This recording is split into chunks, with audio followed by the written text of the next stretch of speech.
গোপালগঞ্জ ঠান্ডা করার মতো একজনই ব্যক্তি আছে, মহরম আলী স্যার, যাকে বদলি করে দেওয়া হয়েছিল।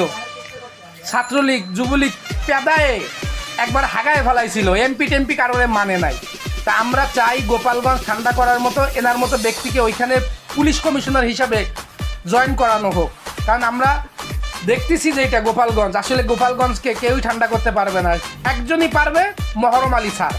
তা আমার একটাই রিকোয়েস্ট যে আপনারা সবাই আমার এই ভিডিওটা বেশি বেশি করে শেয়ার করে দেন এবং গোপালগঞ্জ ঠান্ডা করার মতো মহরম আলী স্যারকেই ওখানে পাঠানো হোক। দেখেন কি পরিমাণ পেদাইছে, মাইরে হাইগে দিছে। কারা হাইগে দিছিল? বরগুনার সেই আলোচিত সেই খবরেই। দেখেন এনার মতো লোক আমরা চাই গোপালগঞ্জে এনার মতো লোক দিলে গোপালগঞ্জ ঠান্ডা হয়ে যাবে। আশা করি গোপালগঞ্জে আর কখনোই এ ধরনের হবে না। স্বৈরাচার পতন হওয়ার পরে যা গোপালগঞ্জে শুরু হয়েছে, এই গোপালগঞ্জ ঠান্ডা করার মতো মহরম আলী স্যারকেই আমরা ওইখানে দেখতে চাই।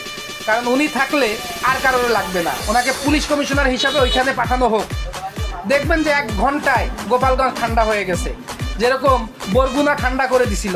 তা আমরা এই ভিডিওটা বেশি বেশি করে আপনারা শেয়ার করে দেন, যেন মহরম আলী স্যারকে গোপালগঞ্জে তাকে ওইখানে নিয়োগ দেওয়া হোক এবং ওইখানে পুলিশ কমিশনার হিসাবে পাঠানো হোক। দেখবেন যে গোপালগঞ্জ 1 ঘন্টায় ঠান্ডা হয়ে যাবে, সব নিরিবিলি হয়ে যাবে। এই মাইরগুলো তাদের মনে পড়ে যাবে যে কী প্যাদানিটা দিছিল।